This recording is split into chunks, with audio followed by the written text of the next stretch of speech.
როგორ ავარჩიოთ ქალები. მეტა ვიცოდეთ, რამდენი მამაკაცი ელოდა ამ ვიდეოს, მაგრამ დარწმუნებული ვარ, ყველას არ მოეწონება ის, რასაც აქ მოისმენს, იმიტომ რომ აქ არ არის ქალების ან კაცების ლანძღვა. აქ არის მხოლოდ და მხოლოდ სიმართლე. რომანტიკული ურთიერთობები ფსიქოლოგთან ვიზიტისას ერთ-ერთი ყველაზე მოთხოვნადი და მთავარი თემა არის ხოლმე, ალბათ სწორედ იქიდან გამომდინარე, რომ ადამიანის ყველა ბავშვობის თუ მოზარდობის დროინდელი ტრავმა, ყველა კომპლექსი, ყველა სირთულე სასიყვარულო პარტნიორთან ურთიერთობისას ვლინდება და მჟღამდება და ყველაზე აშკარა ხდება. თუმცა არა მხოლოდ ამ დროს, რა თქმა უნდა, მაგრამ ამ დროს ყველაზე კარგად ვლინდება. უამრავი თანამედროვე მამაკაცი ჩივის, რომ ოჯახი ან ქალი მას უყურებს როგორც ბანკომატს და შემოსავლის წყაროს, ამას აუცილებლად შევეხებით და გოლდდიგერების თემას აუცილებლად შევეხებით ვიდეოს მეორე ნაწილში, თუმცა იქამდე გარკვეული რაღაცები აუცილებლად უნდა იცოდე. მაგალითად, რა არის ყველაზე გავრცელებული შეცდომა, რასაც მამაკაცები უშვებენ ქალის არჩევის დროს. ეს არის ქალის არჩევა მისი გარეგნობის მიხედვით. საკებია, რომ გოგონა, ქალი, თულად კვაზიმოდო არ უნდა იყოს, მაგრამ ის რაც დღეს ხდება, მართლა არასდროს ყოფილა. სილამაზის სტანდარტები, ინტერნეტის გადამკიდე და სოციალური ქსელების გადამკიდე იმდენად გამკაცრებულია, იმდენად კონკრეტულ ჩარჩოებში ზის, რომ კაცების და თვითონ ქალების გემოვნებაც მხოლოდ გარკვეულ შეზღუდულ ფარგლებშია მოქცეული და თუ ქალი შეუხედავია, მისი ფოტოების ქვეშ კომენტარების წაკითხვისას შეიძლება უბრალოდ გული გაგისკდეთ გარეგნობის თითოეული დეტალის გამო, თუ რამდენად აბულინგებენ მას. ცხვირი ყური ყბა, წარბიტუჩი, ფეხის სიგრძე მუცელით, მისფერი ჩაცმულობა წონა. არც ერთი დეტალი არ რჩება გაუკრიტიკებელი, არც კაცების და არც ქალების მხრიდან. ახლა დაუშვათ და ქალმა მოინდომა, რომ დახვეწოს თავისი გარეგნობა, თუნდაც თავისი თავი მეტად მოსწონდეს, ან თუნდაც სხვისთვის, რომ თქვათ მამაკაცების თვალში იყოს უფრო კონკურენტუნარიანი სხვა ქალებთან შედარებით და პლასტიკური ოპერაციით ან სხვადასხვა პროცედურით ცვლილებები შეიტანოს გარეგნობაში. მტრისას აბა ამ შემთხვევაში ნახეთ ბულინგი, რა ბულინგი დაატყდება თავს, მაგრამ ამავდროულად უმრავლესობას მაინც მოსწონს სწორედ აი ამ სტანდარტებთან მიახლოებული გარეგნობა, Instagram სტანდარტებთან მიახლოებული გარეგნობა, რასაც ლაიქების რაოდენობას ადასტურებს მეგობრებო. რა გამოდის? არ უნდა გაიკეთო არაფერი, მაგრამ ეგეთი ლამაზი უნდა იყო, როგორც დღეს მოდაშია და ცხადია, ყველა ბუნებრივად ასეთი ლამაზი ვერ დაიბადება, რადგან მშობლები და გენეტიკა ყველას განსხვავებული აქვს, ხო? ანუ ბიოლოგიურ პარადოქსს ითხოვენ დღეს კაცები ქალებისგან. ამიტომ პირველი ეს არის, რომ ან უნდა მიიღოთ ბუნებრივი ქალბატონი და ეგეთი შეიყვაროთ, როგორიცაა და დაივიწყოთ ეს თანამედროვე სტანდარტები, ან თუ მაინც ვიზუალურად და ესთეტიკურად მასეთი ქალები გეზიდავთ, გაკეთებულები, აწყობილები და გალამაზებულები, ეგენი მიიღეთ, როგორებიც არიან და ნუ აღარ დააბულინგებთ. მოკლედ, ამაზე თქვენ უნდა ჩამოყალიბდეთ, თუმცა ფაქტია, რომ გარეგნობა დღეს კაცისთვის არის ერთ-ერთი მთავარი კრიტერიუმი ქალის შერჩევისას და რატომ არის ეს შეცდომა, აი ახლა გეტყვით. თუ შენი მთავარი კრიტერიუმი გოგონას ან ქალის არჩევისას სილამაზეა, მნიშვნელობა არ აქვს, როგორი ლამაზია ის. დროის სვლასთან ერთად ყველას ფორმები და ყველას გარეგნობა იცვლება და ვიღაც აუცილებლად გამოჩნდება მასზე ლამაზი ან მასზე სექსუალური.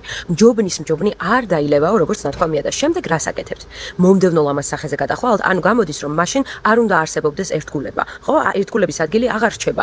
თუ კი ყველაფერი გარეგნობაზე არის დაფუძნებული, მაშინ გამოდის, რომ მომდევნო და ასე უნდა იყოს ყველა ურთიერთობა. რადგან გარეგნობა ერთ-ერთი ყველაზე წარმავალი მახასიათებელია ადამიანის. გარდა ამისა, მეგობრებო, გარეგნობისთვის ამხელა მნიშვნელობის მინიჭების გამო კაცებს ხშირად უხასიათო ან გადარეული ქალი შერჩებათ ხოლმე ხელში. და ისე რომ იცოდეთ, ძალიან ლამაზი გოგოები სწორედ რომ ყველაზე გადარეულები არიან. ერთ-ერთი მიზეზი ამისა ის არის, რომ კაცების ყველაზე ამორალურ, ბნელ და სახედაკარგულ მხარეს სწორედ ყველაზე ლამაზი ქალები ხედავენ, ისინი აწყდებიან ამას ყოველდღიურად, ყოველკვირეულად, ყოველთვიურად და ისინი ხედავენ თუ რამდენად ბინძური და საზიზღარი შეუძლია კაცს იყოს და ეს ყველაფერი რა თქმა უნდა ქალზე მოქმედებს. ასევე ლამაზ ქალს ბავშვობიდანვე უამრავი კომპლიმენტი და კარგი განწყობა ერგება ყველასგან, გარემოცვისგან, მიჩვეულია რომ მისით ყველა ყოველთვის აღფრთოვანებულია, თანაც ისე რომ რეალურად ბევრი შეიძლება არც არაფერი გაუკეთებია. უბრალოდ ლამაზია.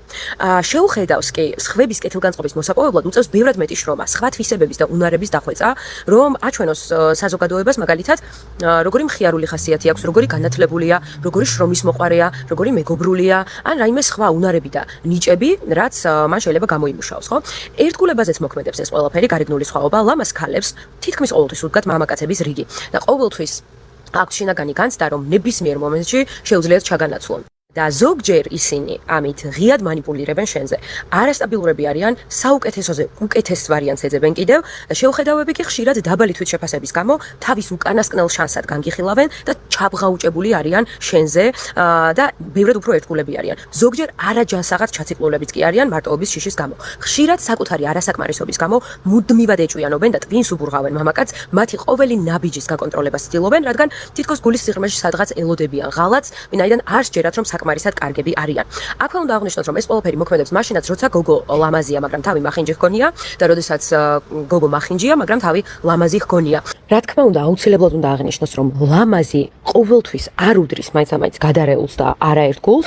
ეს არის ძალიან ცუდი და ფართოდ გავრცელებული სტერეოტიპი. გარკვეული ერთ-ერთი ტენდენცია, რაც ნამდვილად ყურადღება მისაქცევი არის, მაგრამ არ არის ყოველთვის სწორი, იმიტომ რომ თუ ლამაზ ქალბატონს თუნდაც სიმპათიურ მამაკაცს ნამუშევარი აქვს საკუთარ თავზე, მას აბსოლუტურად შეუძლია ემოციური რეგულაცია, აბსოლუტურად შეუძლია ერთგულება და თავისი პირადი ურთიერთობის ჰარმონიულად წარმართვა. ასევე სტერეოტიპია ის, რომ თუ კი ქალი არის მახინჯი ან შეუხედავი, საერთოდ ეს მახინჯი ჩემთვის არ არსებობს. მე პირადად ვფიქრობ, რომ ყველა ადამიანში არსებობს გარკვეული სილამაზე, მაგრამ შეუხედავი ვთქვათ, თუ არის ქალბატონი, ეს იმას არ ნიშნავს, რომ ის აუცილებლად იქნება ერთგული და ბევრ რამეს მოითმენს, რომ დააკომპენსიროს საკუთარი გარეგნული ნაკლი. პირიქით, ძალიან ხშირად ქალები სწორედ იმიტომ ღალატობენ, რომ საკუთარი თვითშეფასება აიმაღლონ და საკუთარ თავს დაუმტკიცონ, რომ რეალურად სასურველი ვარ და ამას აი ამ შვებას სხვა მამაკაცთან პოულობენ ხოლმე. ამიტომ ესე სტერეოტიპულად ნუ მივიღებთ, მთელი ეს ამხელა შესავალი რატომ გავაკეთე? იმიტომ რომ დაბალი თვითშეფასებაც და ქალის ზედმეტად მაღალი თვითშეფასებაც, მეგობრებო, ორივე არის პრობლემა. და ეს თვითშეფასება დღესდღეობით კაცების მოთხოვნების გამო ძალიან არის მიბმული გარეგნობასთან. ხვდებით, საიდან გამოვდივართ? ანუ თუ ქალი არის გარეგნულად ლამაზი, მისი თვითშეფასება ტენდენციურად უფრო მიდრეკილია, რომ იყოს გადაჭარბებული და თუ ქალი არის შეუხედავი, ტენდენციურად უფრო მიდრეკილია, რომ დაბალი თვითშეფასება კონდეს. და ეს არის კაცების დაკვეთიდან გამომდინარე. თუმცა არ არის, კიდევ ერთხელ ვამბობ, აბსოლუტური ჭეშმარიტება ყველასათვის, ხო? ანუ გამონაკლისებიც უამრავი არიან, ის ვისაც საკუთარ თავზე აქვს ნამუშევარი, არ სჭირდება, რომ საკუთარი თვითშეფასება გამოიყვანოს სხვების აღიარებიდან და სხვების შეფასებებიდან. მან ზუსტად იცის, ვინ არის, რა არის და საკუთარი თავი მოსწონს. ანუ ადეკვატური თვითშეფასება არის ქალისთვის ერთ-ერთი მთავარი განსაზღვრელი, რომ იყოს ბედნიერი და სხვათ გააბედნიეროს. ამიტომ ნუ მიხვალთ ლამაზ გოგოსთან და ნუ ეტყვით, რომ შენ კარგი გარეგნობა გაქვს და ამიტომ არაპატიოსანი იქნები და ცუდი საქციელები გექნებაო, ან ნუ მიხვალთ შეუხედავ ქალთან და ნუ ეტყვით, რომ შენ მახინჯი ხარ და ამიტომ ეჭვიანი ტვინისბურღი იქნები, ან რომ შენ გექნება ჩემი დაკარგვის შიში და ამის გამო ჩემთან ბევრ რამეს მოითმენ, აიტან და გამიძლებ. რაში გამოვიყენოთ ეს ინფორმაცია, რაც აღწერე, ეს უნდა გამოიყენოთ დაკვირვებისთვის და აარჩიოთ ისეთი ქალბატონი, რომელიც ზომიერ შუალედს წარმოადგენს. ანუ მისი თვითშეფასება, მისი შეხედულება საკუთარ თავზე და მისი თავდაჯერებულობა უნდა იყოს ჯანსაღად მაღალი და არა გადაჭარბებულად თავში ავარდნილი, ან ძალიან დაბალი და მონური. ორივე ქმნის პრობლემებს ურთიერთობაში. გარეგნობის მიუხედავად დააკვირდი ქალის თვითშეფასებას და თავდაჯერებულობას. ესაა მთავარი რეცეპტი სერიოზული, ხანგრძლივი სასიყვარულო ურთიერთობებისთვის. კიდევ ერთხელ ვიმეორებ და არა ხანმოკლე გართობისთვის, ხო? იმიტომ რომ იქ აბსოლუტურად სხვა პრინციპები მუშაობს. როგორ გავიგო ახლა, როგორ გავზომო ქალის თვითშეფასება, ხო? გაგიჩნდებათ კითხვა. როგორ და როცა მასთან ურთიერთობაში შეხვალ, შეატყობთ საუბარზე, მისი ცხოვრების სტილზე, მოთხოვნებზე. მაგალითად, გადაჭარბებული თვითშეფასების მქონე ქალი ყოველთვის ელოდება განსაკუთრებულ მოპყრობას, სხვებს ზემოდან უყურებს. ხშირად არ ჰყავს სტაბილური დაქალები, რომლებიც წლები ამასთან უცვლელად არიან. ვერ იტანს კრიტიკას და აგრესიულად პასუხობს. თავის ღირსებას და მიღწევებს ზედმეტად წარმოაჩენს და გრანდიოზულად ხედავს. გარეგნობასაც ზედმეტად უკეთებს აქცენტირებას და დემონსტრირებას. სხვების აზრს მნიშვნელოვნად არ თვლის, ზოგჯერ თავხედი და უზრდელიც არის. ურთიერთობებში მხოლოდ მიღებაზეა ორიენტირებული და არა გაცემაზე და შენს კარგად ყოფნაზე, საკუთარ თავს და ინტერესებს აშკარად შენზე ბევრად მაღლა აყენებს და შენთან თანამშრომლობა კი არ უნდა, არამედ უნდა რომ ყველაფერი თავისი გაიტანოს და შენი ნებისმიერი რჩევა, მითითება მისთვის ანგარიშ გასაწევი არაა. ან შეიძლება ხათრით გაითვალისწინოს, მაგრამ ამას სულ წამოგაძახებს შემდეგ და სულ აპროტესტებს.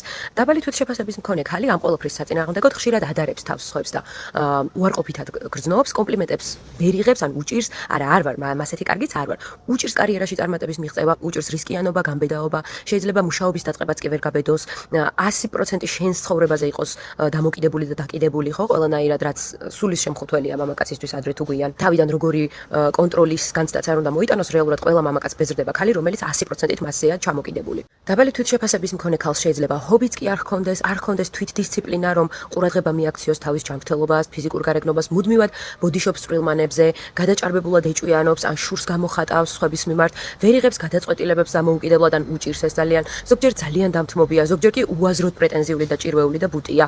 ძალიან ეშინია უარყოფის და people pleaser-ია, ანუ ყველას გულის მოგებას ცდილობს, ყველას ცდილობს რომ ასე ამოვნოს, რომ ვაი და ვინმე მცუდი რამე არ თქვას მასზე, ცდილობს რომ არავინ არ აწყენინოს და რა თქმა უნდა, ქრონიკული უკმაყოფილებაც სდევს თან თითქოს ფონად აი მის ცხოვრებას. ხედია განსხვავება დაინახე, თუ რა არის მაღალ თვითშეფასებასა და დაბალ თვითშეფასებას შორის. კიდევ ერთხელ ვიტყვი, რომ მე არავის ჭკუას არ ვასწავლი, მე მხოლოდ ვამბობ რა მიზეზს, რა შედეგი მოყვება სამეცნიერო ლიტერატურაში ლიტერატურის, კვლევების და გამოცდილი პრაქტიკოსი თერაპევტების წიგნებიდან გამომდინარე.